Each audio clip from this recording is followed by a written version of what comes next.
धन जननी धन भूमि धन नगरी धन देश, धन करनी धन कुल धन, जहाँ साधु प्रवेश। जगत गुरु तत्वदर्शी संत रामपाल जी महाराज जी के अवतरण दिवस पर दिनांक 6 से 8 सितंबर 2025 को नेपाल सहित भारत के 12 सतलोक आश्रमों में 3 दिवसीय महासमागम का आयोजन किया जा रहा है। इस पवित्र अवसर पर 3 दिवसीय अखंड पाठ, विशाल भंडारा, विशाल सत्संग समारोह जैसे कई भव्य कार्यक्रम होंगे। साथ ही नेत्र जांच शिविर और दंत चिकित्सा शिविर का भी आयोजन किया जा रहा है, जिसमें निशुल्क नेत्र जांच और दांतों का इलाज किया जाएगा, जिसमें आप सभी नगर व ग्राम वासियों को इस विशाल अद्वितीय भंडारे में सादर आमंत्रित किया जाता है। कृपया आप इस विशाल भंडारे व सत्संग में परिवार सहित पधार कर इस आयोजन की शोभा बढ़ाएं। इस दौरान आपकी सेवा में उपस्थित रहेंगे सर्व संगत सद्गुरु रामपाल जी महाराज। इस कार्यक्रम का सीधा प्रसारण सतलोक आश्रम श्री धनाना धाम तहसील गोहाना जिला सोनीपत हरियाणा से 8 सितंबर 2025 को सुबह 9:15 बजे से साधना टीवी चैनल और संत रामपाल जी महाराज यूट्यूब चैनल और स्पिरिचुअल लीडर संत रामपाल जी महाराज फेसबुक पेज पर भी देख सकते हैं। संत रामपाल जी महाराज एक ऐसे महान संत जिन्होंने अपनी सतभक्ति, तत्व ज्ञान, करुणा और सेवा के बल पर समाज में नई मिसाल कायम की है। संत रामपाल जी महाराज की अगुवाई में उनके सभी सतलोक आश्रमों से समाज कल्याण के अद्भुत कार्यों ने समाज को सुनहरे भविष्य की एक नई उम्मीद दिखाई है। संत रामपाल जी महाराज से नाम दीक्षा लेने के बाद लाखों लोगों की लाइलाज बीमारियां जैसे कैंसर, एड्स आदि ठीक हुई। संत जी के ज्ञान से प्रेरित होकर उनके अनुयायियों ने लाखों यूनिट रक्तदान किया। संत जी ने लाखों बहन बेटियों का दहेज मुक्त विवाह करवाया।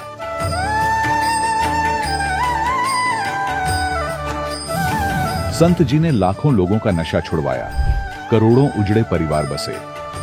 संत जी के आश्रमों में समागम के दौरान निःशुल्क नेत्र चिकित्सा, दंत चिकित्सा प्रदान की जाती है। संत रामपाल जी महाराज द्वारा समय समय पर पर्यावरण संरक्षण के उद्देश्य से बड़े स्तर पर वृक्षारोपण किया जाता है।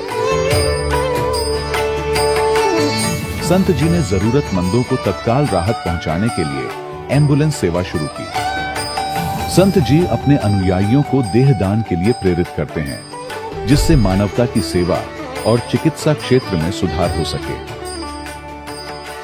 संत रामपाल जी महाराज के सभी आश्रमों में हर रोज निशुल्क भंडारा आयोजित किया जाता है, जहां हर वर्ग, हर जाति और हर धर्म के लोग एक साथ बैठकर भोजन करते हैं।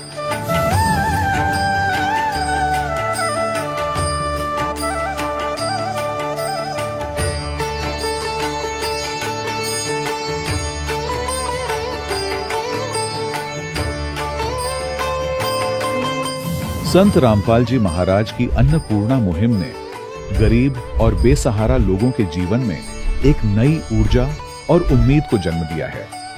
घर घर खाद्य सामग्री और जरूरी मदद पहुंचाकर संत रामपाल जी महाराज ने लोगों को दुख और मजबूरी से लड़ने की ताकत प्रदान की है।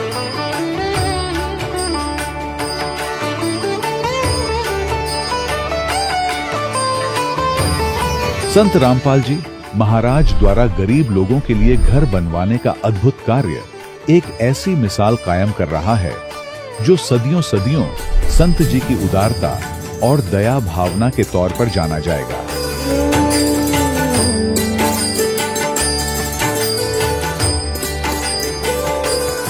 संत रामपाल जी महाराज के आश्रम में हजारों बुजुर्गों को सम्मान और प्यार के साथ जीवन जीने का अवसर मिलता है।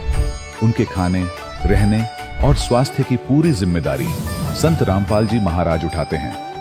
अनाथ बच्चों के लिए संत रामपाल जी महाराज के सभी आश्रम किसी वरदान से कम नहीं।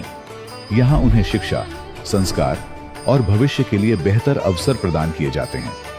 चाहे बाढ़ हो, भूकंप या महामारी, संत रामपाल जी महाराज और उनके अनुयायी हमेशा ही जरूरतमंदों के लिए सबसे आगे खड़े रहते हैं।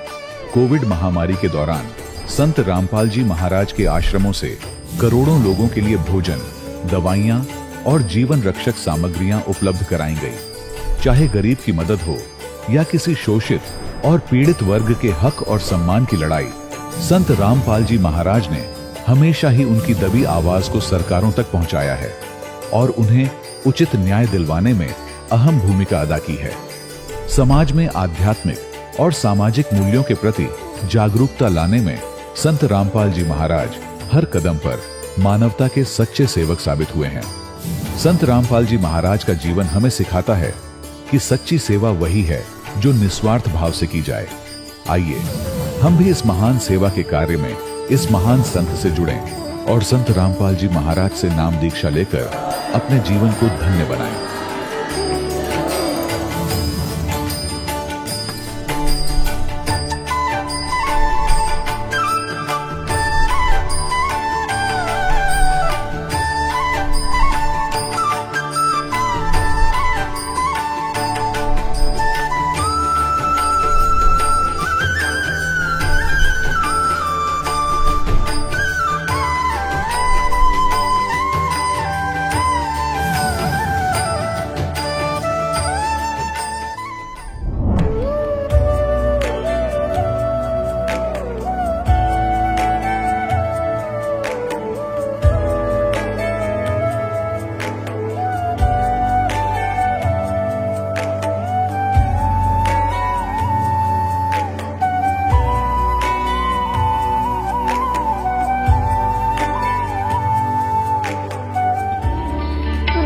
परमात्मा को पाने तथा उसका वास्तविक लाभ प्राप्त करने के लिए पवित्र बाइबल में प्रमाण है कि प्रभु ने मनुष्य को अपना ही स्वरूप बनाया। 6 दिन में सृष्टि रचकर 7वें दिन विश्राम किया। कुरान शरीफ में प्रमाण है कि हजरत मोहम्मद को खुदा स्वयं कह रहे हैं कि मैंने तुम्हें उस परमात्मा की महिमा बताने के लिए भेजा है। वो परमात्मा कबीर है जिसने 6 दिन में सृष्टि रची तथा 7वें दिन तख्त पर जा विराजा। उसकी खबर किसी बाखबर से पूछ कर तो देखो। कृपया अवश्य सुनिए जगत गुरु तत्वदर्शी संत रामपाल जी महाराज के अमृत वचन। सत साहिब दर्शकों, तकदीर में लिखे लेख कोई मिटा नहीं सकता। जो कर्मों में लिखा है वो भोगना ही पड़ेगा। पर आज इसके विपरीत हमारे सामने छत्तीसगढ़ का एक अनोखा किस्सा आया है। इनसे मिलिए। ये हैं राजेश्वरी जी, जो कि बलोद बाजार छत्तीसगढ़ से हैं। इनके पति जुए की लत में इस कदर डूबे थे कि जिसके कारण इनके पति ने घर का सब सामान बेच दिया। आर्थिक समस्याओं का इन्हें बहुत सामना करना पड़ रहा था और इनके पति की नशे की लत ने तो इनका जीवन ही बर्बाद कर दिया था। राजेश्वरी जी के जीवन में गृह क्लेश झेलना तो आम बन गया था। यहाँ तक कि इनके और इनके पति के रिश्ते में तलाक की नौबत आ गई थी। परंतु 28 मई 2013 का वो शुभ दिन, जिस दिन से इनके जीवन में खुशियों ने दस्तक देनी प्रारंभ कर दी। जी हां दर्शकों, इस दिन इन्हें मिली तत्वदर्शी संत रामपाल जी महाराज जी की शरण। संत जी के शुभ आशीर्वाद से इनकी तकदीर में लिखे लेख बदल गए और समस्याओं से राहत मिली। इनकी माइग्रेन की समस्या दूर हुई और अब घर में अपना जीवन सर्व सुख शांति से जी रहे हैं। सिर्फ इतना ही नहीं, बल्कि और भी न जाने कितने अनेकों चमत्कार इनके साथ हुए, जिसे पूरा जानने के लिए अब आप सुनिए राजेश्वरी जी की जीवन परिवर्तन की सच्ची कहानी, उन्हीं की जुबानी। नमस्कार जी। सत साहिब सर। क्या नाम है जी आपका? राजेश्वरी दासी। कहाँ से हैं जी आप? बलौदा बाजार जिला छत्तीसगढ़ से।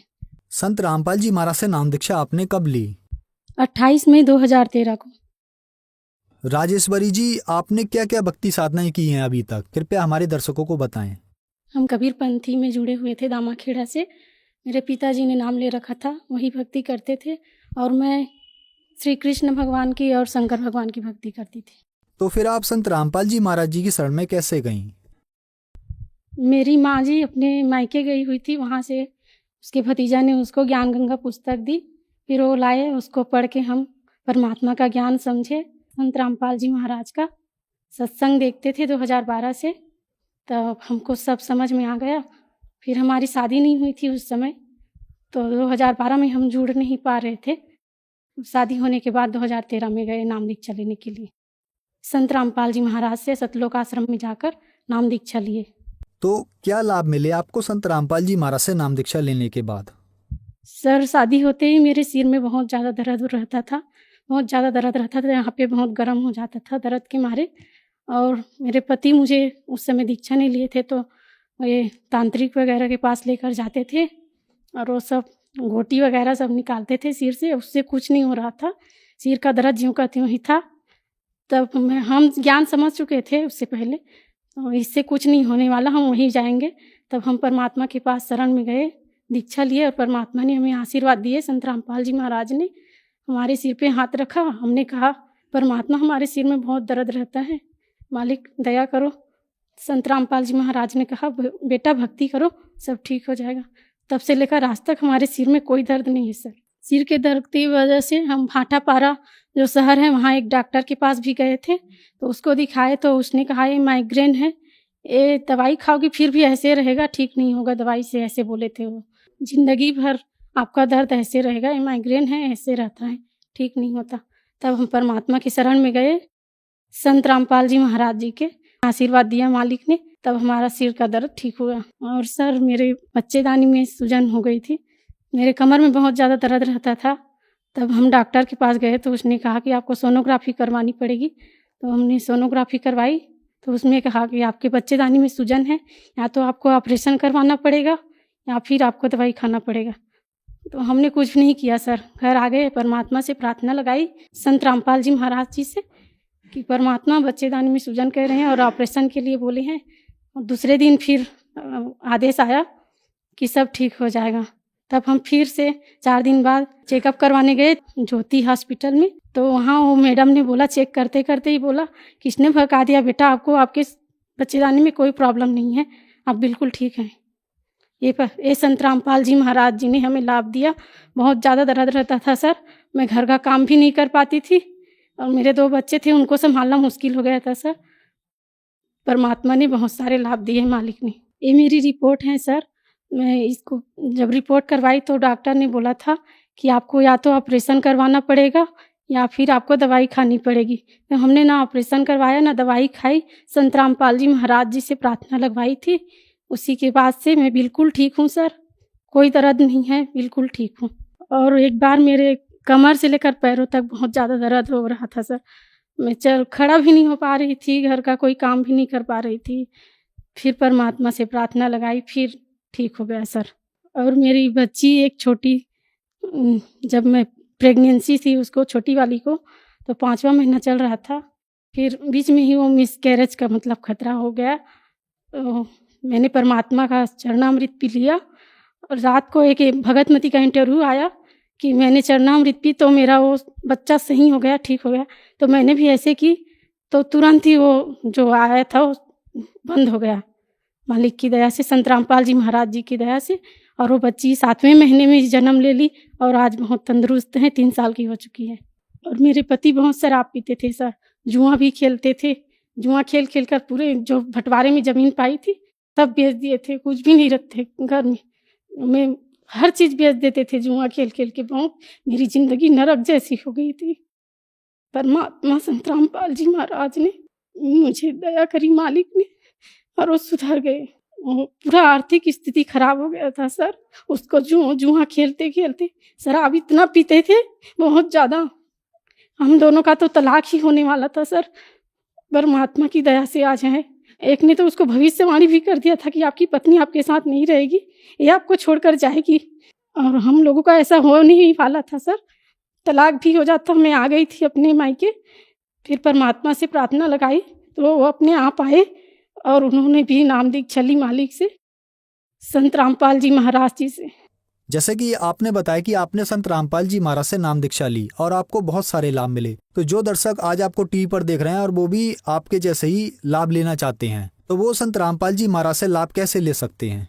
परमात्मा संत रामपाल जी महाराज जी का सत्संग आज विभिन्न चैनलों में आता है, उसके नीचे पीली पट्टी चलती है, उसके में नंबर होता है, उस नंबर में आप फ़ोन लगाइए और परमात्मा से नाम दीक्षा लीजिए। धन्यवाद जी। दर्शकों, अभी आपने सुने संत रामपाल जी महाराज से दीक्षा प्राप्त करके सुखी हुए भक्त के अनुभव। अब देखिए जगत गुरु तत्वदर्शी संत रामपाल जी महाराज के मंगल प्रवचन। गुरुजी जाकर मंदिर में अपनी पूजा अर्चना करने लग गए। आकाशवाणी हुई उस मंदिर में, और भगवान शिव के पुजारी थे वो पंडित जी। आकाशवाणी हुई, भगवान शिव ने कहा कि रे धुरत, तेरे को 1 लाख वर्ष के लिए नरक में डालूंगा। ये आकाशवाणी सुन ली गुरुजी ने। अपने आत्मा कबीर साहब कहते हैं, बहुत प्यारा बालक माँ का। पिता को अपना बेटा या बेटी बहुत प्यारी होती है, लेकिन माँ को पिता से भी कई गुना और प्रेम बच्चों में होता है, स्वाभाविक है। और कहते हैं गुरु जी को उससे भी 100 गुना होता, माँ से भी ज्यादा 100 गुना प्यारे होते अपने शिष्य। उनके भविष्य के बारे में वो इतना चिंतित रहता है। कहते हैं बहुत प्यारा बालक माँ का, उनसे बढ़कर शिष्य गुरुओं का। तो यहाँ गुरुजी ने जब सुना कि कागभूषण को, उसका नाम कुछ अन्य था, कि भगवान शिव कैसे नाराज हो गए इस बालक पर, क्या गलती की। वो एकदम छोड़कर पूजा को आया कि बेटा क्या गलती की तूने, अक्षमा याचना कर। रे बालक दर शिव का ध्याना, ताते बख्शे तेरे प्राणा। तो उसने पूछा, तो गुरुजी ने प्रार्थना की, हे भगवान शंकर, हे महाराज, क्या गलती होगी आपके बच्चे से, माफ करो बालक है, माफ करो बालक है। तब आकाशवाणी हुई कि इस धूर्त ने मेरे भक्त की इंसल्ट की है। जब ये गुरु के साथ ऐसा व्यवहार कर सकता है तो मेरे साथ कैसा करेगा। पुण्यात्माओं, परमेश्वर कबीर जी भी कहते हैं कि गुरु गोविंद कर जानियो, रहियो शब्द समाए, मिले जब दंडवत बंदगी, नहीं तो पल पल ध्यान लगावे। गुरु मानुष कर जानते ते नर कहिए अंध, हुआ दुखी संसार में फिर आ गए यम के फंद। तो शंकर भगवान ने कहा कि इस धुर्त ने जब ये गुरु की बेइज्जती कर सकता है तो मेरे लोक में आकर ना जाने क्यों धुमसता रहेगा। ऐसे धुर्त की मुझे आवश्यकता नहीं है, इसको नरक में ठोकूंगा 1 लाख वर्ष के। अब गुरुजी ने फिर कई घंटों तक प्रार्थना की, आपका बालक है, बच्चा है, क्षमा करो दाता, कुछ हल्की सजा करो इसकी। तब उसने कहा कि भाई देखो, मेरा वचन खाली नहीं जागा, जो बोल दिया ये वापस मैं ले नहीं सकता, इसको नरक में तो रहना पड़ेगा, लेकिन वहां यमदूतों से इसको कष्ट नहीं होने दूंगा। अब कागभूषण कहता है, फिर मेरी कुछ समय के बाद मृत्यु होगी, मुझे 1 लाख वर्ष तक नरक में रहना पड़ा, लेकिन वहां यमदूतों ने भगवान शंकर की आज्ञा से मुझे कष्ट नहीं दिया, लेकिन रहना पड़ा नरक में। अब उदाहरण के लिए दास आपको सुनाता है कि जैसे कोई वर्तमान सरकार का मंत्री है और मंत्री का कोई मित्र है, उसकी किसी कारण से जेल हो जाती है, तो वो मंत्री उसको जेल से नहीं छुड़वा सकता। वहां के कर्मचारी अधिकारियों को, जेल सुप्रिंटेंडेंट को कह देगा कि इसको कुछ नहीं कहना, तो रहेगा जेल में, लेकिन वहां उसको दिक्कत कुछ नहीं करेंगे। तो वह सजा तो होएगी, वह दिक्कत हो या ना हो, कहने का भाव ये। तो फिर ये कागभूषण क्या बताता है कि उसके बाद मैं 1 लाख वर्ष नरक न भोगे के फिर मेरा जन्म हुआ। उस समय मेरा भक्ति बीज गिर गया, वो उस जन्म में। उससे पहले मेरा भक्ति बीज पड़ा नहीं था। उसके बाद फिर देखो, कहते मेरा जन्म हुआ, भक्ति की प्रेरणा बनी रही, इधर उधर भटकता रहा, संतों के पास गया, और जैसे कुछ संतों से ऐसा वैसा ज्ञान सुना कि भगवान तो निराकार है, निर्गुण है, उसी की भक्ति करनी चाहिए, सरगुण की भक्ति से कोई लाभ नहीं है। ये मेरे आत्मा में अन्य संतों से ज्ञान ग्रहण करके घर कर गई थी। यह बात एक दिन लोमस ऋषि कथा कर रहे थे, वहां जाकर मैं कथा सुनूं था, और लोमस ऋषि जी सरगुण के ऊपर कथा कर रहे थे, सरगुण भगवान के ऊपर। तो मैंने कहा कि ऋषि जी, सरगुण तो सब नाश हो जाए, मैं तो हूं निर्गुण का अधिकारी, मुझे तो निर्गुण कथा सुनाओ भगवान की। लोमस ऋषि ने बहुत से प्रमाण दिए कि बेटा, सरगुण बिना निर्गुण क्या गावे। अगर भगवान को आपने सरगुण में नहीं देखा तो निर्गुण का क्या लाभ उसका। अब जैसे वृक्ष बीज के माही, जैसे बीज के अंदर वृक्ष होता है, जैसे वृक्ष बीज सब ठोरा, जब उग गए तब दिखे मोरा। एक आम का गुठली है और वह गुठली के अंदर वो आम निर्गुण रूप में है, निराकार समझो, जैसे तुम निराकार कहते हो। तो उस निराकार का क्या करेगा? आम का तो ये बता देंगे इस गुठली में आम है, पेड़ है, पूरा पूरा वृक्ष है इसके अंदर। तो इसके बताने से तुझे क्या लाभ हुआ? अब उस बीज को बीजा जावे गुठली को, फिर वो पौधा बने, फिर वो पेड़ बने और फिर वो आम लगे। तो सरगुण बिना निर्गुण किए गावे। तो भगवान का लाभ जो है सरगुण से ही होगा, निर्गुण के गीत गान तो नहीं होगा। अब कहने लगे मेरे ये उदाहरण बहुत से उन्होंने दिए पर मेरी बुद्धि में ग्रहण नहीं हुए। मैं उनके साथ ऊट पटांग अभद्र तरीके से प्रश्नोत्तरी करता रहा, यानी मजाक तौर पे। लोमस ऋषि ने मुझे श्राप दे दिया कि तेरा चंडाल के घर जन्म होना चाहिए, तेरे जैसे दुष्ट कार्य चंडाल, जा चंडाल बन। अब मुझे इतना एहसास हुआ कि मेरे से गलती हुई, मैंने क्रोध नहीं माना और मैं जो भी उन्होंने मुझे फटकारा डांटा, मैं ऐसे मायूस होकर देखता रहा। फिर मैंने हाथ जोड़कर चरण पकड़ के प्रार्थना की, हे ऋषि जी, इस दास को जन्म तो कहीं दे देना पर एक आशीर्वाद दे दो, मुझसे गलती तो बन ही गई कि मेरी भक्ति की भूल ना पड़े। तब उस ऋषि ने वो आशीर्वाद दे दिया, ठीक है बेटा, जन्म तो तेरा चंडाल काग के घर होगा लेकिन याद बनी रहेगी भगवान की। तो फिर उसने बताया कि मेरा एक काग चंड नाम का काग था, देवता, और ब्रह्मा जी की पत्नी अपनी हंसनी को लेकर जो ऋतु पर आई थी उसको गर्भवती कराना था, काग चंड के यहाँ लेगी। उनके संयोग से फिर मेरा जन्म हुआ। ऊपर से मुंह तो मेरा काग का है और नीचे का सारा शरीर देवताओं जैसा मनुष्य का है उसका। फिर क्या बताया उसने, जो मुझे आज जो वस्तु मिली, जो भक्ति मिली, एक जोगजीत नाम के संत मिले, ये परमात्मा थे। कहते हैं गोता मारूं स्वर्ग में जा बैठूं पाताल, गरीब दास ढूंढता फिरूं अपने हीरे मोती लाल। कहते फिर एक जोगजीत नाम के एक संत मिले, वही परमात्मा स्वयं संत रूप में कहीं भी प्रकट हो जाते। तो उन्होंने मुझे वो ज्ञान सुनाया, गुरु जी मैंने कभी सुना नहीं था, लेकिन प्रारंभ में जब मैंने ज्ञान सुना मेरे मन में बड़ा जो है दुख हो रहा था कि ये विष्णु जी और ब्रह्मा जी और शिव जी से ऊपर कोई शक्ति बता रहा है। लेकिन मुझे वो डर था कि संत के साथ बेअदबी नहीं करनी चाहिए, क्योंकि मैं पहले भुगत भोगी था। लोमस ऋषि के साथ मैंने उठपटांग प्रश्नोत्तरी करके मैं बड़ा दुख पाया था।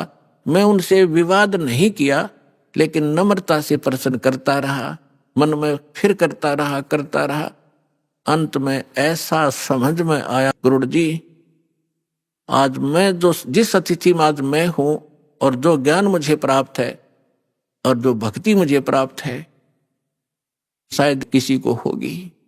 तो कहने का भाव ये है कि उसमें भक्ति बीज पड़ा कितनी कठिनता से, कि 6 महीने तक ज्ञान सुनता रहा, नाम लेने की नहीं सोची। इतना अंदर हमारे जो पाप कर्म घर कर चुके होते हैं, जिन्होंने किसी जन्म में भक्ति ना की हो, और फिर भक्ति की शुरुआत हुई और परमात्मा ने उस आत्मा को अपनी शरण में लेने के लिए सारी क्रिया की।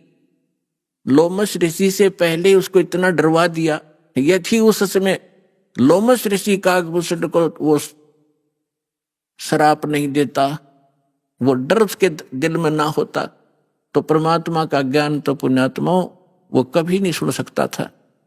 आज आप देखते हो जितने भी पुण्यात्मा यहाँ आए हैं, आपने पहली बार यो ज्ञान सुना होगा तो आपकी सुई कभी 100 पर कभी 0 पर, कभी ऊपर कभी नीचे हुई होगी। ये क्या बक रहा है, कहाँ से ले आई ये ज्ञान?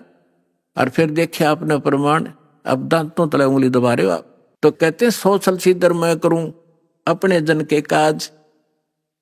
तो आपके ऊपर जो रहम परमात्मा का है ये विशेष है। जो दास कहना चाह रहा था, आपको ये यथार्थ ज्ञान समझाने के लिए ये प्रमाण उदाहरण दिया है।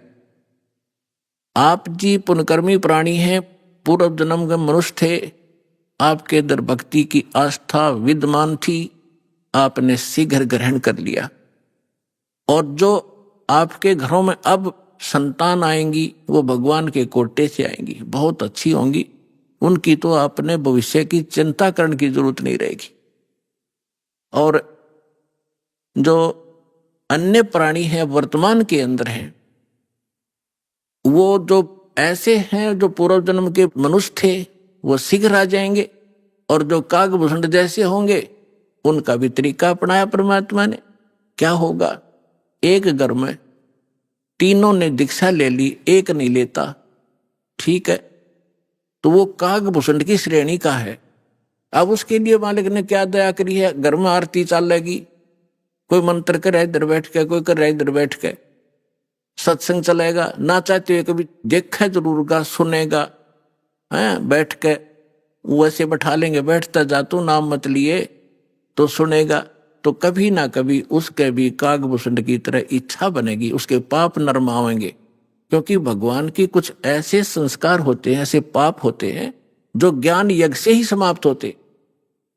अब कुछ ऐसे पाप होते हैं जो प्रणाम यज्ञ से समाप्त होते हैं। जैसे कपड़ा मैला हो गया, सिंपली कोई धूल मिट्टी लगी है झड़का दिया, निर्मल हुआ। थोड़ी बहुत और मैल लगा है तो वैसे पानी में से निकाल दिया तो भी ठीक हो गया।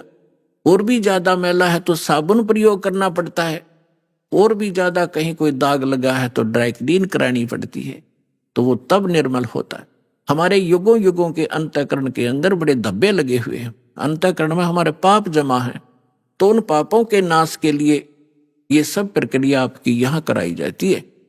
5 यज्ञ कराई जाती हैं आपसे। एक यज्ञ है धर्म की। कुछ ऐसे पाप होते हैं जो धर्म करने से ही अक्षीण हुआ करते हैं। एक यज्ञ है धर्म की, दूसरी यज्ञ है ध्यान, परमात्मा का चिंतन, मीन ध्यान, उसकी कसक बने, उसकी एक न्यारी आपको याद बनी रहे, उसको ध्यान कहते। और तीसरी यज्ञ है हवन की।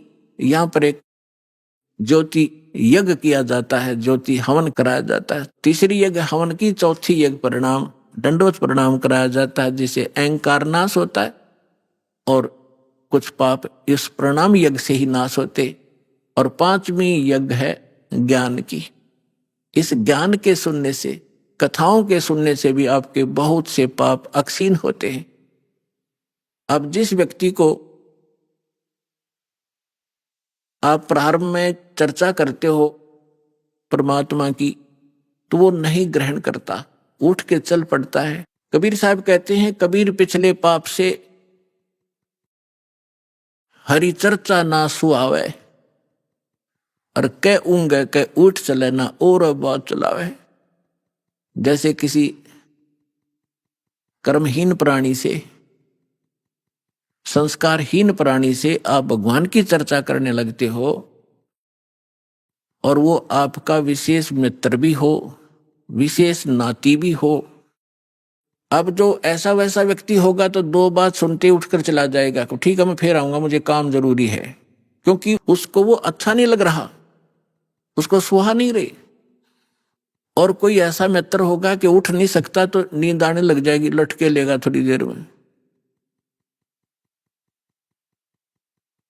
या फिर कोई विषय बदल देगा कि सुन मेरी बात सुना, सा है वहां फलाना था, सा फलाना था, वहां जाना है, वहां चलेगा। वो सुन ही नहीं सकता क्योंकि उसको वो अच्छा नहीं लग रहा। तुलसीदास जी कहते हैं, तुलसी पिछले पाप से हरि चर्चा ना भावे। भाव माने अच्छी नहीं लगे। जैसे कहते हैं मैंने, मुझे रोटी नहीं भाती, मुझे नहीं अच्छी लगती। तुलसी पिछले पाप से हरि चर्चा ना भावे, और जैसे जवर के वेग से भूख विदा हो जाए। अब जिस व्यक्ति को बुखार हो गया हो, जवर हो जाए, मलेरिया, तो उसको न कोई भी पदार्थ है वो कड़वा नजर लगता है, महसूस होता है। जैसे रोटी खाएगा, एक टूक एक ग्रास नहीं खा सकता, वो कड़वा लगता है, थूकने को दिल करता है।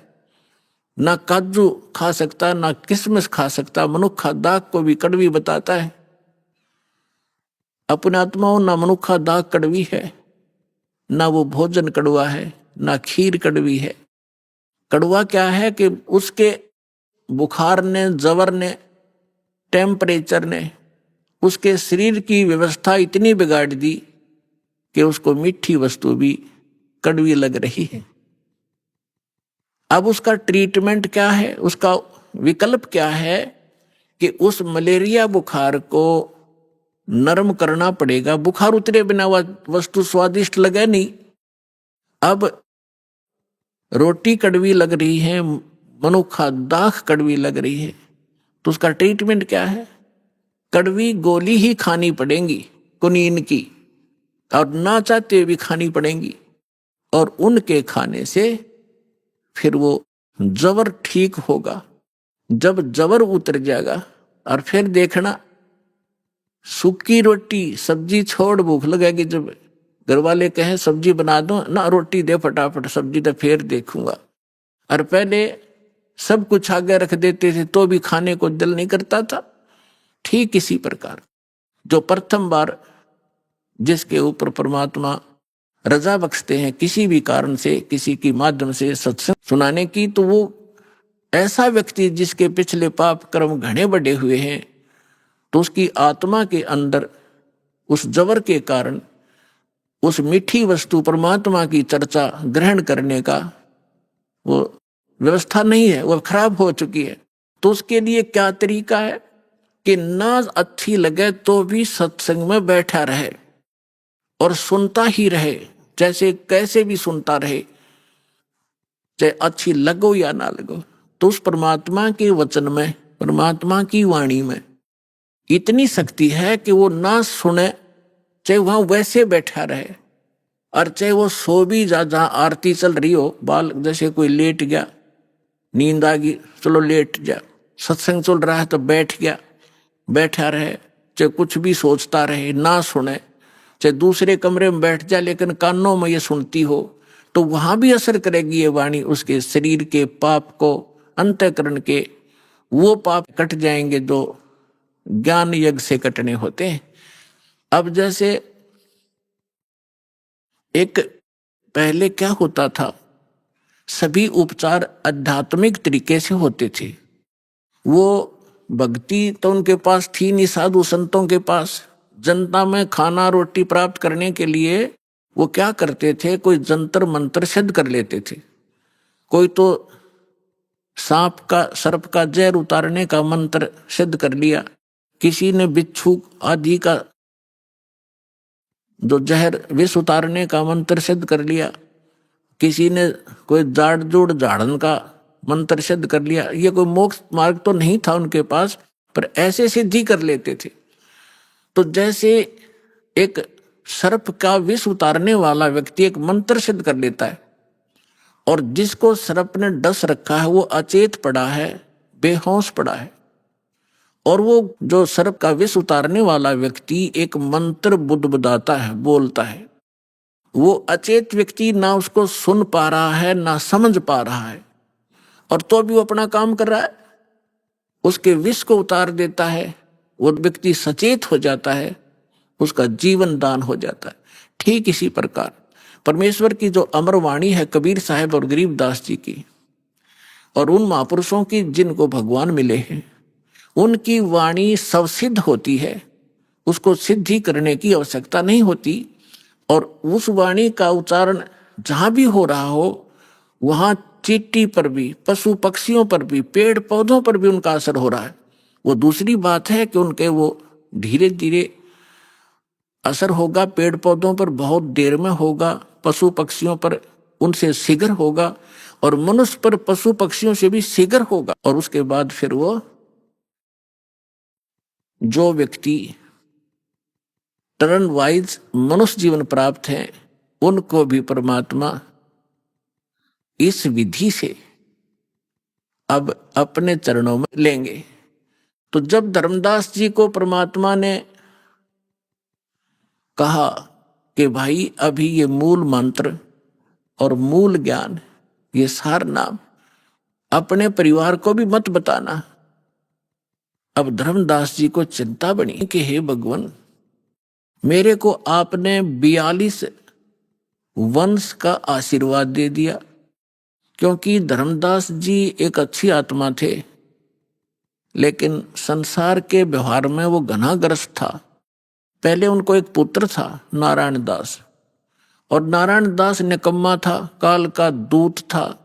उसने परमात्मा के ज्ञान को ग्रहण नहीं किया, एक भी वचन सुना नहीं, उठकर चला जाता था। तो धर्मदास जी को ये चिंता बनी। धर्मदास जी ने कहा कि भगवान आप तो समर्थ हैं, मेरे पुत्र को शरण में ले लो, इकलौता पुत्र है, काल के हाथों चढ़ जाएगा, इसका जीवन नाश हो जाएगा। तो परमात्मा ने कहा धर्मदास, ये खुद ही काल का दूत है, तेरे घर पर भेज दिया, क्योंकि काल को पता था आप एक अच्छी आत्मा हो, और अच्छी आत्मा के घर पर एक आधा ऐसा व्यक्ति कोई कारण बनाकर काल भेज ही देता है। तो परमात्मा ने लास्ट में अपनी दिव्य दृष्टि देकर धर्मदास जी को उसके पुत्र नारायण दास की वास्तविकता दिखा दी। विकराल चेहरा, लंबे लंबे दांत, ओछा माथा। तो परमात्मा ने कहा कि ये दूत आया हुआ है, काल का स्पेशल भेजा हुआ है तेरी भक्ति नाश करने के लिए। इस बात से धर्मदास चिंतित हो गया कि हे भगवान, ये तो सचमुच, ये तो लड़के के कवर में मेरा दुश्मन बैठा है। फिर उसको चिंता हुई कि हे भगवान, 82 साल की उम्र होगी और अब क्या होगा, अरे ये तो काल का वंश चल गया मेरे से और पाप का भागी हो गया मैं। तो परमात्मा ने कहा कि ऐसे व्यक्ति का वंश नहीं चला करता। तो परमात्मा बोले जी इसका नहीं चलेगा तो मेरा भी वंश नाश हो गया। हे भगवान, अब क्या होगा, मेरा क्या होगा, मेरा वंश कैसे चलेगा। तब परमेश्वर ने कहा कि तू चिंता ना करे, तेरे को 42 पीढ़ी दे दी मैंने, तेरा 42 पीढ़ी तक वंश चलेगा। तब धर्मदास जी कहने लगे इस काल का वंश चलेगा भगवान, इससे अच्छा तो ना चले।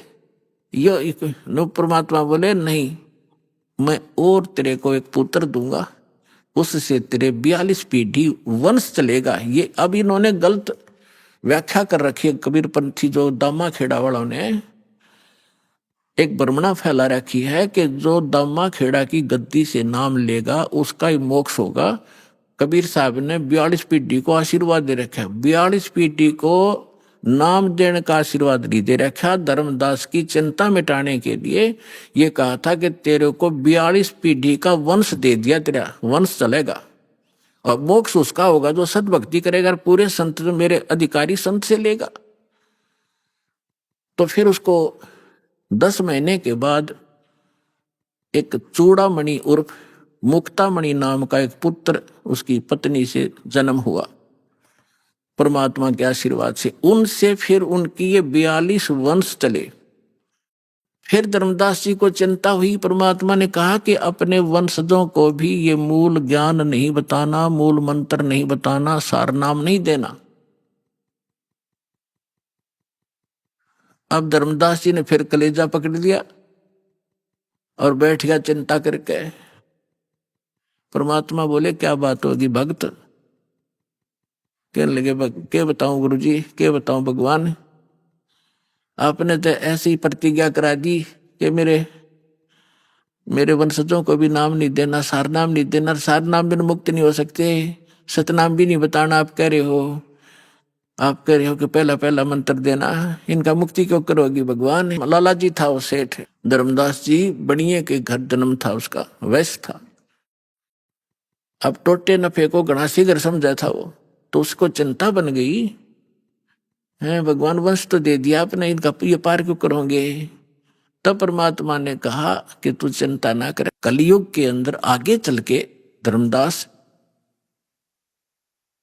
में एक भक्ति समय आवेगा और उस समय सभी पार होंगे और मैं फिर आऊंगा और तेरे वंशजों को जो मंत्र दे दिया और ये मेरी वाणी पढ़ते रहेंगे ज्ञान यज्ञ, इससे भी मानव शरीर प्राप्त हो जाते हैं, लेकिन मोक्ष नहीं होगा। तेरे वंशजों को प्रथम मंत्र देंगे, मेरी वाणी का पाठ करते रहेंगे, इससे इनको मानव शरीर प्राप्त होते रहेंगे। तब धर्मदास जी ने कहा, जी फिर मानव शरीर का क्या बनेगा? जब सार नाम नहीं मिला, सतनाम नहीं मिला था, तो ज्ञान से परिचित हो चुका था वो। तब परमात्मा ने कहा कि आगे चल के जब ये भक्ति योग शुरू होगा तब मैं फिर आऊंगा और फिर तो सारी सृष्टि को पार करूंगा, तेरे बच्चे भी पार होंगे, तेरे वंशज भी पार होंगे। अब क्या बता रहे परमात्मा के धर्मदास, एक बार मेरा और इस काल का, यहाँ के किस ब्रह्मांड के मालिक ब्रह्म का एक संवाद हुआ था। इसने मुझसे प्रतिज्ञा करा ली थी कि 3 युगों में जीव थोड़े ले जाना और चौथे युग में आप कितने ही जीव मुक्त करा लेना। तो मैंने इसको तथा वस्तु कर दी थी, ठीक है, जो तू कह रहा है वो मुझे स्वीकार है। परमात्मा ने कहा कि फिर मैंने उससे कहा था कि जब चौथा युग, जब कलयुग आई, तब हम अपना अंश पठाई। जब चौथा युग कलयुग आवेगा, उस कलयुग के जो बीचली पीढ़ी होगी, बीचली पीढ़ी का समय बताया है परमात्मा ने कि कब ये भक्ति स्टार्ट होगी, बीचली पीढ़ी कहां से स्टार्ट होगी। जब कलयुग बीते 5505 तब ये वचन मेरा होगा साचा। तो 5505 कलयुग कब बीता है? सन 1997 से। और 1997 में इस दास को परमेश्वर कबीर जी मिले थे। उन्होंने कहा था कि अब ये सारनाम और सतनाम बेटा सार्वजनिक कर देना, मैं तेरे साथ रहूंगा, पूरा विश्व हमारे साथ होगा, सबका कल्याण करेंगे।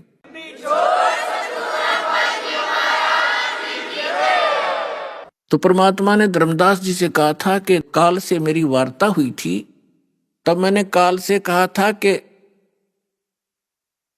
विनती तोर मान में लीनी, कि जो तूने विनती की है काल के 3 युगों में थोड़े जीव ले जाना, चौथा युग जब कलयुग आवे तब शरण जीव बहु जावे, ऐसा वचन हर मोह दीजे, तब गमन संसार ही कीजिए। तब परमात्मा ने कहा था, विनती तोर लीन में मानी और मोह को ठगे काल अभिमानी। फिर परमात्मा ने कहा कि चौथा युग जब कलयुग आई, तब हम अपना अंश पठाई। जब चौथा युग कलयुग आवेगा, तब हम अपना अंश अपनी प्यारी आत्मा को भेजूंगा। अब उसको ये कहे कि मैं आऊंगा या ऐसे आऊंगा, तो वो काल नहीं समझ पावा था। इसलिए परमात्मा कहते हैं, सो छल छिद्र मैं करूं अपने जन के काज। तो क्या बताया था कि चौथा युग जब कलयुग आई, तब हम अपना अंश पठाई। काल फंद छूटे नरलोई, काल का फंद, काल का बंधन छूटे नरलोई, सब नर नारियों का ये बंधन छूटेगा और सकल सृष्टि परवानिक होई। पूरा विश्व मंत्र लेगा, परवानिक माने दीक्षित होगा।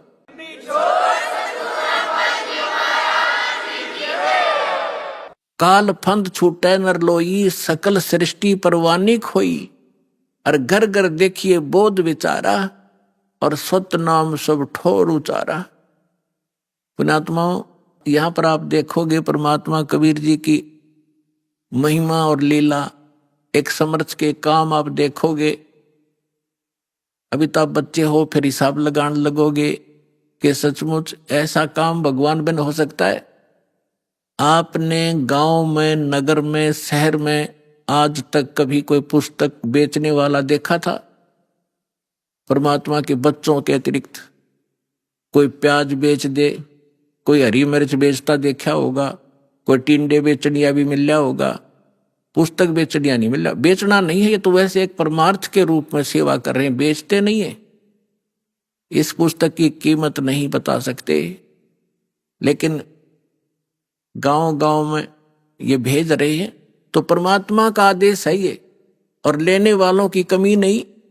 परमात्मा के बच्चों को प्रेरणा भी परमात्मा ही करता है कि देखेंगे पढ़कर इसमें क्या लिखा है। एक बार पढ़ ली तो फिर उसमें तो सब कुछ लिखा है। फिर तो सतलोक आश्रम राकर रुकेगी वो आत्मा, जो पुस्तक न पढ़ लेगी तो ज्ञान गंगा ने।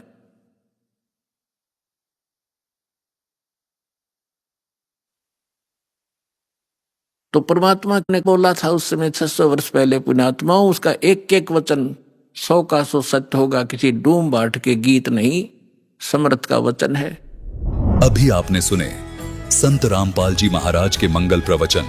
आइए अब सुनते हैं संत रामपाल जी महाराज से नाम दीक्षा लेकर सतभक्ति करके अद्भुत लाभ प्राप्त करने वाले अनुयायी के विचार। दर्शकों, भारत संतों महात्माओं की पावन भूमि रहा है।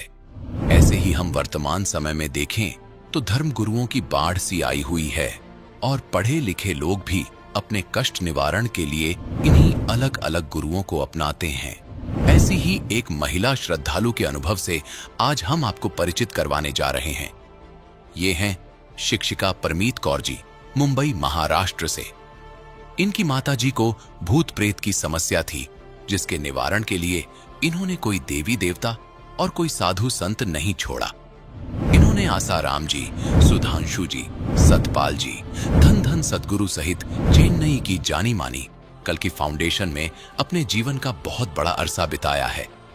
इन्होंने अपने जीवन में बहुत संघर्ष किया और नकली धर्म गुरुओं के पास काफी पैसा लुटाया, परंतु उन साधु संतों के पास सही भक्ति साधना न होने के कारण इन्हें कोई लाभ नहीं मिला, अपितु पिताजी का व्यवसाय ठप हो गया और कर्जे में डूब गए। इसी दुख की घड़ी का सामना करते हुए इनकी माताजी को टीवी चैनल पर एक पूर्ण संत के विषय में जानकारी मिली और उनके आश्रम में जाने के बाद जो हुआ वह सुनकर आप आश्चर्यचकित रह जाएंगे। जो लाभ इन्हें अन्य धर्मगुरु पैसा लेकर भी नहीं दे पाए, वो लाभ उस आश्रम में उस पूर्ण संत की दिव्य आध्यात्मिक शक्ति ने इन्हें निशुल्क दे दिए। दर्शकों, वो पवित्र स्थान था पूर्ण संत रामपाल जी महाराज जी द्वारा संचालित सतलोक आश्रम। 2013 में वहां जाने के पश्चात इन्हें अनेकों अद्वितीय लाभ हुए। इनकी माताजी की भूत प्रेत बाधा ठीक हुई, इनके पति ने नशा करना त्याग दिया, बच्चे शारीरिक रूप से स्वस्थ हुए और मानसिक व आर्थिक लाभ मिला। अब आप स्वयं सुनिए परमीत जी का साक्षात्कार, उस पूर्ण संत की दिव्य आध्यात्मिक शक्ति का अद्भुत चमत्कार। बहन जी नमस्कार। सच साहिब जी। क्या नाम है जी आपका? मेरा नाम परमीत कौर चंडोक है। परमीत जी कहाँ से आए हैं आप? मैं मुंबई से आई हूँ, महाराष्ट्र से। क्या करते हैं आप? मैं टीचर हूँ CBSE स्कूल में। संत रामपाल जी महाराज से कब जुड़े आप? मैं 2013 में संत रामपाल जी महाराज से जुड़ी हूँ। संत रामपाल जी महाराज से आप 2013 में जुड़े हैं। इससे पहले भी आप कोई साधना करते होंगे। आप पहले क्या साधनाएं करते थे? जी, मैंने बहुत सारी भक्ति साधना की है। जैसे कि मैं महाराष्ट्र में रहती हूँ, तो मैंने जितने भी देवी देवता हैं महाराष्ट्र में उन सब की भक्ति की है। और फ्रॉम चाइल्डहुड, लाइक मैंने 3 इयर्स की एज से एट द टिल 20 इयर्स तक मैंने भक्ति साधना की है। और मैंने सारे देवी देवताओं की भक्ति की है। गुरुद्वारे में हम जाते थे, गुरुद्वारे की भक्ति की है। आपने संत रामपाल जी महाराज से नाम दीक्षा ली। आपने पहले किसी साधु संत से नाम दीक्षा ले रखी थी? जी सर, आपने बहुत इंटरेस्टिंग सवाल किया है। मैंने ऑल ओवर इंडिया के बहुत सारे साधु संतों से भक्ति की है। जैसे कि आसाराम महाराज है, सुधांशु जी महाराज है, निर्मला देवी है, और कलगी फाउंडेशन करके एक चेन्नई में बहुत बड़ा फाउंडेशन है, वहाँ पर किया है।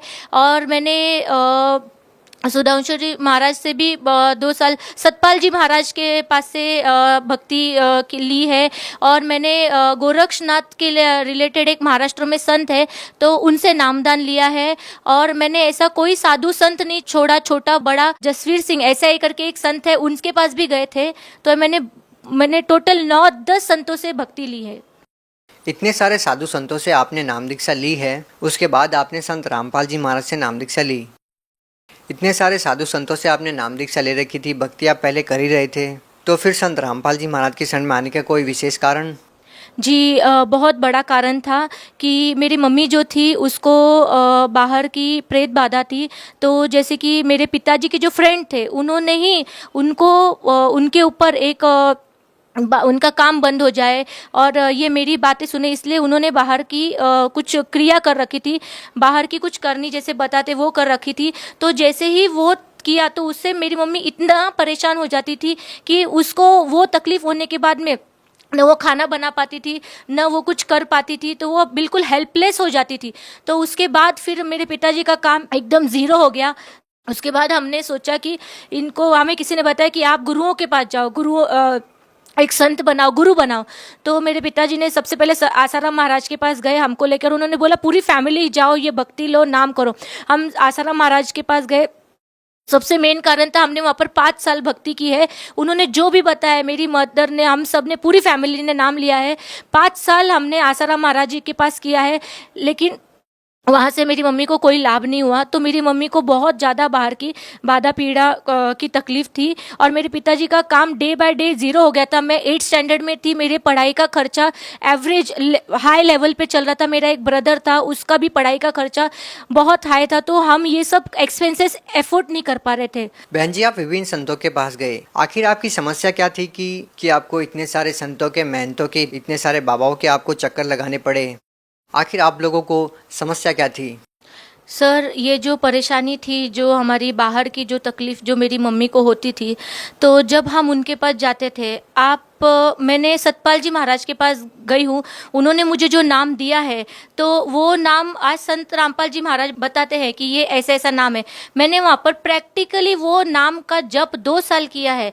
आसाराम महाराज जी ने जो नाम मंत्र हमको दिए थे, जो सरस्वती मंत्र हमको दिया था बचपन में, वो नाम मैंने 5 साल तक किया है। और गोरक्षनाथ के पास 7 मंत्रों का जाप दिया था, जो मैं 108 की माल मैं करती थी। मैं आज आपके सामने एक लाइव एग्जाम्पल हूँ कि मैंने इतने गुरुओं के पास जाकर इतनी भक्ति की है। उन्होंने जो साधना दी है वो मैंने प्रैक्टिकली की है। मैं किसी भी संत के पास फेक बात नहीं कर रही हूँ, मैं खुद का सेल्फ एक्सपीरियंस आज बता रही हूँ आपको कि मैं उनके पास जाकर मैंने इतने years, 20 years of my life मैं उनके पास गई हूँ। 2-2 साल मैंने उनके साथ रहकर वो भक्ति की है जो उन्होंने दी है। और ये मैं खुद एक्सपीरियंस करके आई हूँ कि वहाँ पर क्या, मैंने खुद उनका प्रचार भी किया है कि ये संत है, आप इनके पास जाओ। तो वो मैंने जो प्रचार किया वहाँ पर, उस भक्ति से मुझे लाभ नहीं हुआ। तो फिर आपको कैसे आराम मिला? आपकी जो सारी बाधाएं थी, वो जो परेशानियां थी, कैसे खत्म हुई फिर वो सारी परेशानियां? तो जब हम संत रामपाल जी महाराज के पास पहुँचे तो मेरी मम्मी ने पापा जी से कहा कि पापा ने मेरे पूछा कि आप संत रामपाल जी महाराज से, आज हमने नाम ले लिया है, तो क्या आज आपको तकलीफ़ फिर से हो रही है? तो मम्मी ने बोला यहाँ तो नहीं हो रही, हम घर जाके चेक करेंगे हो रही है कि नहीं। अगर घर जाते ही मुझे तकलीफ़ नहीं होगी तो ये संत रामपाल जी महाराज खुद परमात्मा का अवतार है, तो यही हमारे सच्चे गुरु हैं करके, और यही भक्ति हम इसके आगे उम्र भर करेंगे। और थैंक्स टू बंदी छोड़ सदगुरुदेव रामपाल जी महाराज, उस दिन के बाद मेरी मम्मी की वो जो तकलीफ थी ना, वो बिल्कुल नहीं हुई है। मेरी मम्मी साथ में है और उसको आप देख सकते हो लाइव। देखो आज वो है ना मेरे साथ जिंदा है करके। ये जो बाहर की तकलीफ होती है ना, ये इंसान को कहीं का नहीं छोड़ती, ये मार के ही दम लेती है। माता जी नमस्कार। सत्संग। आपकी बेटी जो अनुभव हमारे दर्शकों के सामने जो साझा कर रही है, क्या वास्तव में ही आपको ये परेशानियां थी? क्या वास्तव में ही आपने हिंदुस्तान के सभी संतों के पास जाकर अपनी बीमारी का इलाज करवाना चाहा? जी हाँ, मुझे भूत बाधा की तकलीफ थी। रात के 1:30-2 बजे रोज़ मुझे नींद नहीं आती थी। जब मैं सोती थी कोई तो भी चीज़ आके मुझे परेशान करती थी, मुझे किधर हाथ में किधर कुछ ऐसे टोचती थी, तो मैं उठ के बैठ जाती थी, डर जाती थी। कभी कभी वो चीज़ मेरे मुंह के अंदर श्वासों के थ्रू अंदर प्रवेश कर जाती थी, पेट तक आ जाती थी, तो पेट दुखने लग जाता था। दुखने लगा तो ऑटोमेटिकली मैं आधी रात को उठ के बैठ जाती थी। आपको जो परेशानियां थी उसका समाधान करने के लिए आपने किन किन धर्मगुरुओं से आपने नाम दीक्षा ली? जो समस्या थी उसको हल करने का उपाय पूछा? मैंने पहला स्वामी हरिदास जो है वडगांव शहरी में, पूना में रहते हैं, उनके पास गई थी। फिर किसी ने बताया भाई आसाराम बापू जी के पास जाओ, उनको सदगुरु कर लो, तो उनके पास भी गई थी। उनके पास से भी आराम नहीं आया। फिर सुधांशु जी महाराज के पास गई। और फिर जो देवी रहती है, दुर्गा माता रहती है, कल्की फाउंडेशन वालों ने बोला कि आप दुर्गा यज्ञ करो। तो दुर्गा यज्ञ को बहुत पैसे के खर्चे थे, तो हमको इतना अफोर्ड नहीं होता था। फिर भी एक बार हमने किया। एक बार करने से कुछ इतना लाभ हुआ नहीं, थोड़े दिन आराम हुआ जरूर, लेकिन उसके बाद फिर वो परेशानी चालू होगी।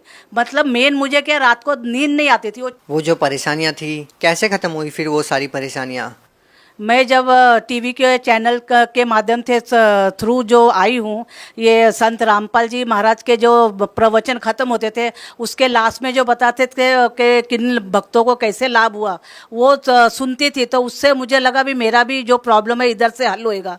तो मैंने हमारे भगत जी को कहा कि हम इधर आश्रम में फ़ोन करते हैं। तो हमने हरियाणा में फ़ोन किया तो वो उधर बोले आपने एड्रेस दे दिया पूना का भी, आप इधर आ जाओ, ये तो आपको इधर आके नामदान लेना पड़ेगा तो ही होगा, ये फ़ोन के ऊपर पूरी बात नहीं हो सकती। तो हम लोग उधर हरियाणा चले गए। हरियाणा गए तो उन्होंने बोला आपको नामदान लेना पड़ेगा।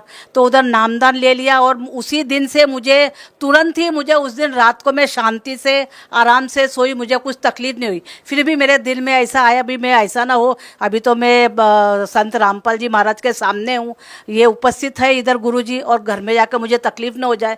तो हम उधर 5-7 दिन रुक गए कि रात को भी मुझे कुछ तकलीफ होती है कि नहीं, तो कुछ तकलीफ नहीं हुई। और फिर घर में आने के बाद भी मुझे कभी तकलीफ नहीं हुई। हमने उधर कुछ पैसा विसा कुछ भी दिया नहीं है। देखिए, पहले जो आपको समस्या थी तो विभिन्न संतों ने आपको अलग अलग तरह के विभिन्न अनुष्ठान बताए, अलग अलग तरह से आपसे पैसा लिया। तो जब आप संत रामपाल जी महाराज के शरण में गए तो आपने कितने अनुष्ठान किए, कितने पैसे आपने दिए जब आपको ये राहत मिली? मैंने 1 पैसा भी दिया नहीं, उधर मुझे सब फ्री में हुआ। खाली उधर गुरुजी ने जो मंत्र दिए हैं वो मंत्र करने मात्र से ही मेरी वो तकलीफ हल हो गई। उन्होंने जब लाइन में लग के आशीर्वाद दिया, हालांकि मैंने उनको बताया भी नहीं था भाई मुझे ये तकलीफ है, लेकिन वो तो अंतर्यामी है, वो तो परमात्मा है, वो तो स्वयं जानते हैं भाई मेरे बच्चे को क्या तकलीफ है, वो स्वयं ही जान गए। उन्होंने मुझे आशीर्वाद दे दिया और मैं ठीक हो गई। आपने हिंदुस्तान के उन सभी नामी गिरामी संतों से नाम दीक्षा ली जो आज के दिन टीवी चैनलों पर प्रसिद्ध हैं, लाखों लोगों का प्रतिनिधित्व करते हैं, लेकिन आपकी माताजी की जो भूत प्रेत की बाधा थी वो किसी भी संत से दूर नहीं हुई। आपकी ज़िंदगी में जितने भी कष्ट थे वो किसी भी संत से दूर नहीं हुए। लेकिन जब आपने संत रामपाल जी महाराज से नाम दीक्षा ली तो आपके सभी वो दुख दूर हो गए। तो संत रामपाल जी महाराज से नाम दीक्षा लेने के बाद आपको और क्या राहत मिली जो आप लेना चाहते थे? सर मुझे सिर्फ संत रामपाल जी महाराज के पास से नाम मात्र लेने से जिस दिन मैंने नाम ले लिया उसके बाद मेरे हस्बैंड बहुत ड्रिंक करते थे और मैंने 20 साल भक्ति क्यों की थी कि शायद मैं लाइफ जब मेरा मैरिज होगा उसके बाद मुझे कुछ परेशानी नहीं होगी। इतनी सारी देवी देवता की भक्ति करने के बाद इतने यज्ञ, डे एंड नाइट यज्ञ किए मैंने, मंदिरों में माथा टेका है, हार फूल चादर वादर जितना भी मटेरियल था मैंने सब भक्ति भाव से चढ़ाया है। ऑल सब मैंने उपवास, हर दिन के उपवास मैंने कर लिए हैं। और इतना करने के बाद मैरिज के बाद मेरे ऊपर बहुत दुखों का पहाड़ टूट गया।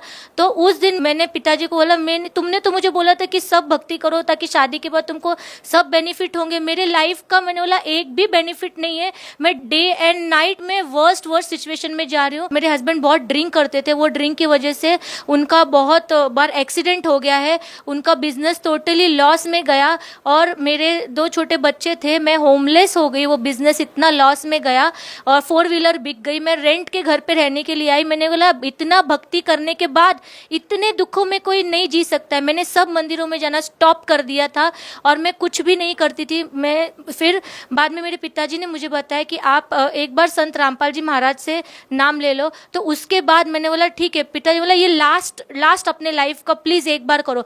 जब मैंने संत रामपाल जी महाराज से नाम लिया विदिन 6 मंथ मैंने संत रामपाल जी महाराज को नहीं बताया था कि मेरे हस्बैंड इतना ड्रिंक करते। उन्होंने 6 महीने के अंदर उनको प्रेरणा हुई, वो खुद आए, उन्होंने नाम लिया। आज उनकी 6 महीने के अंदर मेरे हस्बैंड की ड्रिंक छूट गई। उसके बाद 1 साल के अंदर मेरा बॉम्बे में फ्लैट बन गया है, मेरा खुद का फ्लैट बना है। आज मुझे परमात्मा ने बहुत बड़ा घर दिया है।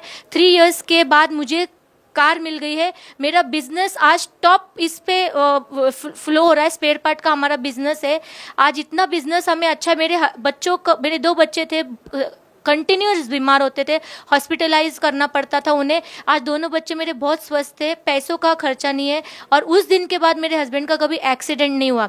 और सबसे बड़ा भक्ति लाभ है ना, मुझे भक्ति का मिला है। देखो मैं भक्ति के लिए टाइम देती थी, इसलिए मैंने 20 साल अपनी लाइफ के टीनेज के जो एंजॉयमेंट के ईयर्स होते हैं ना, वो मैंने भक्ति में लगाई। एक बोली भाव जो मेरा था ना, वो मैं भक्ति की मैं परमात्मा पाना चाहती थी, क्योंकि मैंने संतों की वाणी में सुना है कि मानव जीवन में परमात्मा की प्राप्ति करनी होती होती। तो एक सच्ची भक्ति संत रामपाल जी महाराज ने मुझे दिए, निष्काम भाव से दिए, कुछ बिना एक्सपेक्टेशन के, बिना पैसों से मुझे उन्होंने वो भक्ति दी है और मुझे सद्भक्ति मिली है। उस सिर्फ नाम मात्र से आज मेरे हर एक काम हो गए। आज मेरे पास हर एक वो सुख है जिसके लिए आप आज हर जगह पे, आज हम बिजनेस करते हैं। आज यंग जनरेशन है ना, भक्ति नहीं करती है, क्या बोलती है, उतना ही टाइम हम बिजनेस में लगाएंगे ना हमको ये फैसिलिटीज मिलेगी। आज नाम मंत्र से भक्ति की जो सही भक्ति, सद्भक्ति जो वेदों में लिखी है, गीता में लिखी है, कुरान शरीफ में लिखी है, बाइबल में लिखी है, वो सब भक्ति से आज मुझे इतना लाभ हुआ है ना कि आज मेरे घर में हर वो सुख है।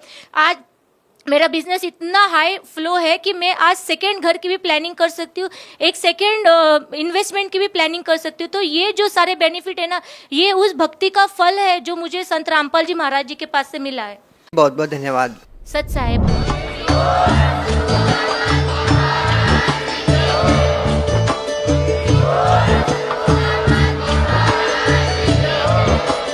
आप सुन रहे थे जगत गुरु तत्वदर्शी संत रामपाल जी महाराज जी के मंगल प्रवचन। अधिक जानकारी के लिए विजिट कीजिए हमारी वेबसाइट www.jagatgururampalji.org। संत रामपाल जी महाराज जी के शुभ आशीर्वाद से पूरे विश्व भर में 500 से भी ज्यादा नाम दीक्षा केंद्र हैं, जिन पर संत रामपाल जी महाराज जी द्वारा ऑनलाइन निशुल्क नाम दीक्षा दी जा रही है। अपने नजदीकी नाम दीक्षा केंद्र का पता करने के लिए संपर्क करें 8222880541।